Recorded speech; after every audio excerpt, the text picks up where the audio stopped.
Hi everyone, and thanks for joining me. Today we're going to be sublimating this hooded baby towel. You may recall I just made this blanket. I'll try to put a picture right up here for my friend Judith. She just had a new baby granddaughter. Her name is Ryder. What a cute name. And I thought I would make a matching baby towel. I don't want to embroider on this, although you absolutely could, but I just thought it would be a lot softer. I'm just going to go ahead and use a sublimation. This is a sublimation blank. I do have it linked in the description below, along with a coupon code that'll save you, I think, 15% off your order. That's 9PSR5 from Johnson Plastics Plus. This was in one of our sublimation trend boxes, so I thought this was the perfect gift. And we're going to make a matching design, kind of to what I did on the embroidered blanket. So what I have done is I already printed my design on the Sawgrass SG500. That is my favorite sublimation printer. I highly recommend it. It does print 8.5 by 11 as well as 8.5 by 14. I also have the SG1000, which prints 11 by 17 out of the box, but you can print even bigger if you buy the bypass tray. Both the Sawgrass printers, very, very similar. So what I've done is cut out my design, and I just tried to make something similar. I use Photoshop. You can use Canva, whatever you want. So all I'm going to do is, again, I'm going to use my favorite heat press. Love this pull-out drawer. Makes it so simple. I'm going to lay my towel down, and I am going to lint roll it.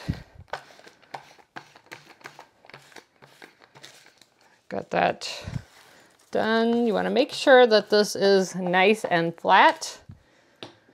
I'm going to take a extra piece of butcher paper, and I'm going to slide that right under this pillow, or the little pocket, just to make sure that no ink bleeds through. I don't think it will, but just want to be safe. I'm going to take my design, and I'm going to put it design side down right in the center of the corner here. And actually, I've got a little pressing pillow. I'm going to put that up in here as well. That's going to help raise this up a little bit. There is a little bit of a seam right here, and I want to make sure that I get a nice flat press. So I'm just going to put that little pillow in there. If you don't have a pillow, just fold up a towel or something just to raise that up a little bit so that the seams from the towel don't keep the press from making full contact.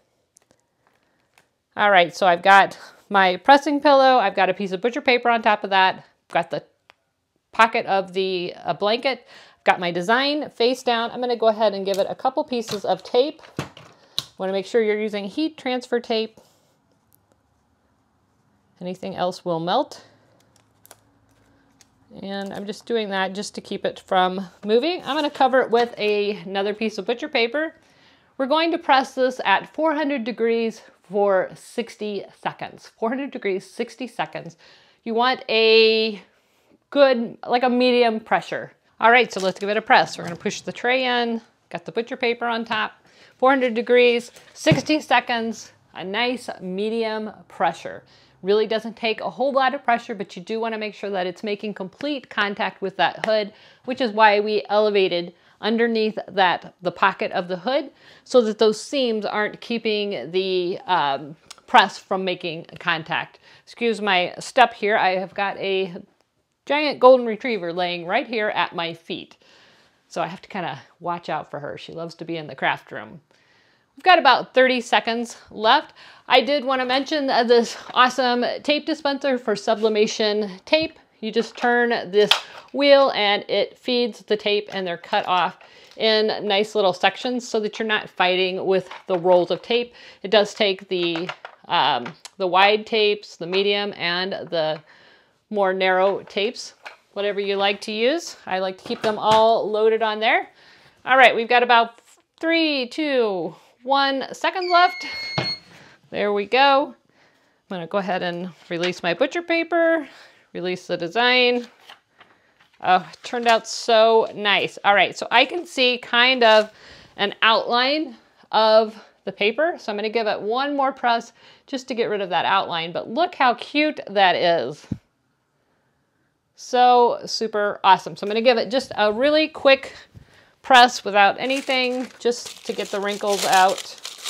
from where it lifted it around the pressing pillow. I'm just gonna cover it with a piece of butcher paper and it should be just fine. It's already set. Put a little more pressure in now that I don't have that pillow in there. And just a couple of seconds is all it's gonna take. There we go.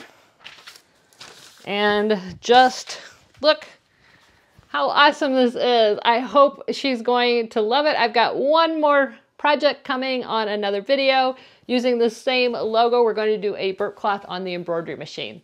So I hope you guys enjoyed this video. If you did, like, subscribe, share. Don't forget to click that bell so that you're notified every time there's a new video. Thanks so much for watching, and as always, never stop making. See ya. Bye-bye.